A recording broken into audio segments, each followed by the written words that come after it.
Last time I talked about this on the podcast, everybody was freaking out. And so I'm making this episode as a follow up to that episode. What am I talking about? I'm talking about shared hosting versus dedicated IP addresses and how it seemed like dedicated IP addresses won out, not just by a little bit, but by far in terms of SEO over shared IP addresses. So the first thing was shared on SEOsherpa.com in their 21 SEO experiments article, and I read all 21 of those experiments on this podcast from different episodes. In fact, that episode was called The Shocking Truth About Shared Hosting and SEO Rankings. That was episode 693 of this podcast. But basically, the dedicated IP address site, it won out in the search engine results page, getting 9 out of 10 rankings. And the shared one only got 1 ranking, and it was in position 8 of the SERP. Very interesting test. I would totally recommend that episode that I just talked about. So everyone was freaking out when I shared that. What? This is crazy. This can't be. And then I came across, on the SEO subreddit, I came across this article, Can Cloudflare Actually Hurt Your Website's SEO? I came across this article because there was a discussion around it. So first, I'm going to read this article. It's really short. It's really interesting. And then I'm going to read the SEO community's reaction to this article. It's not just the SEO community. It's actually Google itself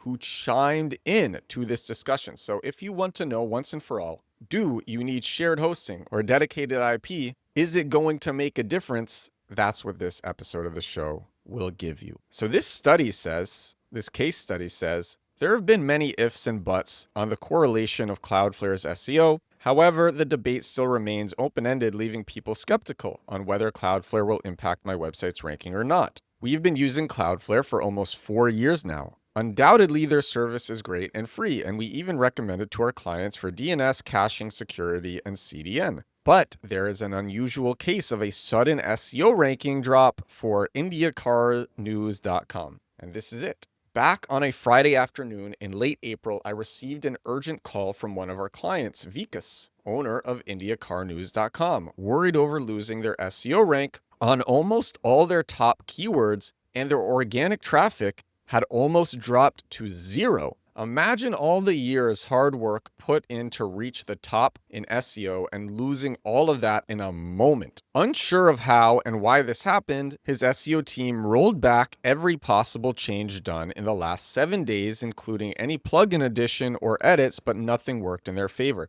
And there's this graph that's shared too. And really, the traffic just immediately drops down to 0. The clicks from Google just drops down to 0. All of it. The clicks, the impressions, the position on Google, it's crazy. So the article continues, we rolled back whatever minor changes were done in the server-side settings in hope to see a positive sign, but nothing happened. Expecting to find a possible breakthrough, we thoroughly checked the Google webmasters to get answers to the sudden dip in SEO traffic. After hours of brainstorming sessions with the client and his team, we had almost thought of succumbing to the situation. Fortunately, we came across a few posts that hinted at Cloudflare being the culprit for the SEO ranking drop. At first, we were a little skeptical about this, as IndiaCarNews.com had been using the Cloudflare Pro plan for over a year without any problems. Moreover, we had never faced such an issue in any of our own websites or websites of our clients that use Cloudflare. But the gravity of the situation demanded to think beyond previous experiences and logic.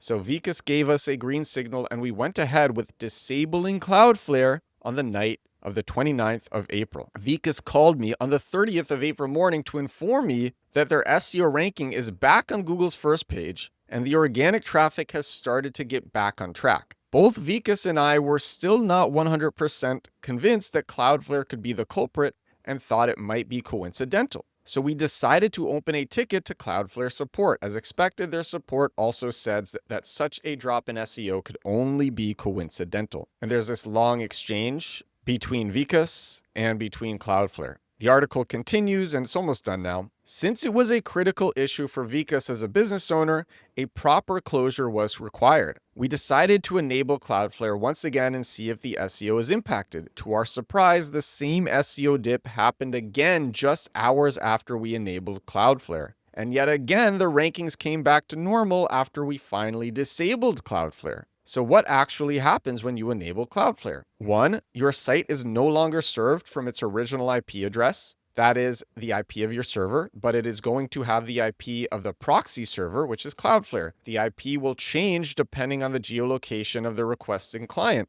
This means Cloudflare basically becomes your DNS. This is 3. Your site will share those IPs with many other sites using the Cloudflare service. Those sites could be big enterprises or a spammer or malware. And then the conclusion. So it seems the bad neighborhood is called the bad neighborhood effect. And that's what it was called in the SEO Experiments article. It seems a bad neighborhood or a shared IP might have done the damage here, but we do not have any evidence to back this claim except the observations and graphs shared. As we mentioned before, drops in SEO rankings when going behind Cloudflare rarely happen, unless you end up sharing an IP with a network of websites that could potentially get that IP demoted with Google. This is a one-off case we came across out of hundreds of websites we manage that use Cloudflare services. That's the article, and this was shared on the search engine optimization subreddit. Cloudflare CDN uses shared IP addresses, sad face. It's been, and it reads, it's been a popular belief that shared IP addresses are terrible for SEO.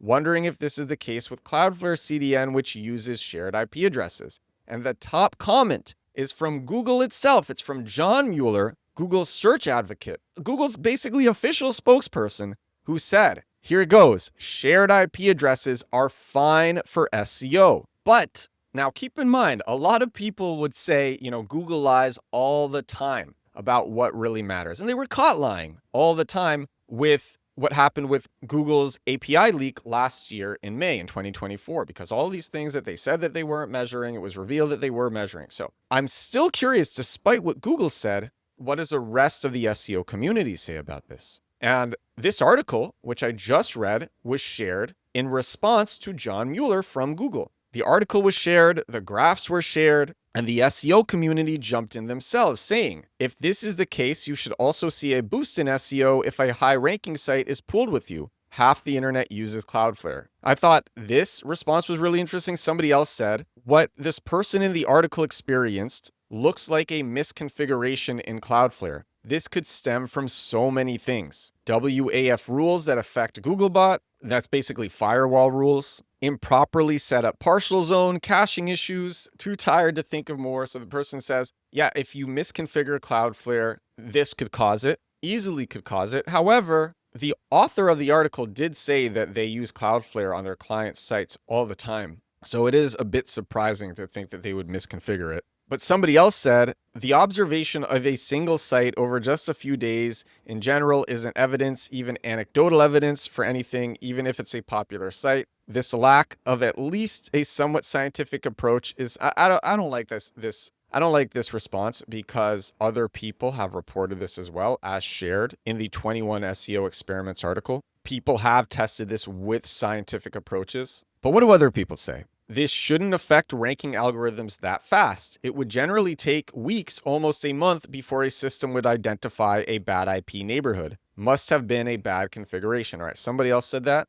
Then someone said, you realize that Cloudflare hosts half of the internet on these IP addresses, which is a very good point. Somebody else, shared IP addresses don't impact SEO. Whoever wrote the article likely goofed up with their settings. All right, everyone is saying the same thing. Somebody else, shared IP is never an issue. Shared IP is bad when other sites on that same IP do fishy stuff and that IP gets onto a banned list. Cloudflare monitors that and would ban or restrict your account if they see you doing it. So there is very little chances on bad actors using Cloudflare. Also, if their IP gets into a banned list, their team would make sure it gets off that list ASAP. Oh, this is interesting. Somebody said the whole shared IP myth stems from the times of PBNs, private blog networks, like Authority Network and other large-scale site networks made for manipulative SEO. Google simply checked IPs and neighboring IPs of violating sites to search for more violating sites and busted networks more effectively this way. So the IPs were not a bad neighborhood per se, just a red flag for further investigation, but no valid sites on the IPs or neighboring IPs were affected. Somebody else said, I'm using Cloudflare. I haven't seen any drops in traffic. All right. What stood out to me was that, yes, Google said shared IP addresses are fine for SEO, but every single commenter in this post, in this thread, agreed and said shared IP addresses are indeed fine for SEO, and that if you enable Cloudflare and this happens to you, it was probably a misconfiguration. I thought this was so interesting because it is a myth in SEO that shared IP addresses are terrible. And I think after sharing that last episode, talking about this experiment, a lot of people were thinking about this themselves, and this is a great response to that. So don't worry about your hosting. Do great SEO. If you want to learn how to do great SEO, that's exactly what my 13.5-hour SEO course, Compact Keywords, teaches. I update this thing. I've spent a year making it. I update it so much. Literally, I put an update in it yesterday morning. That's how much I keep it updated. It's 13.5 hours. It teaches how to specifically do SEO that gets customers, paying customers, that gets users, that gets warm leads, how to structure your site for bottom of funnel SEO landing pages, how to make the bottom of funnel SEO landing pages, how to find purchase intent keywords, how to get backlinks, even if you're a new site. All of this stuff, it's made for beginners and advanced people. Advanced people love it. That's at compactkeywords.com, getting crazy testimonials. And that is all for episode 783 of my daily digital marketing show, The Edward Show, 783 days in a row doing this podcast. Thank you so much for watching. Thank you so much for listening. I will talk to you again tomorrow. Bye now.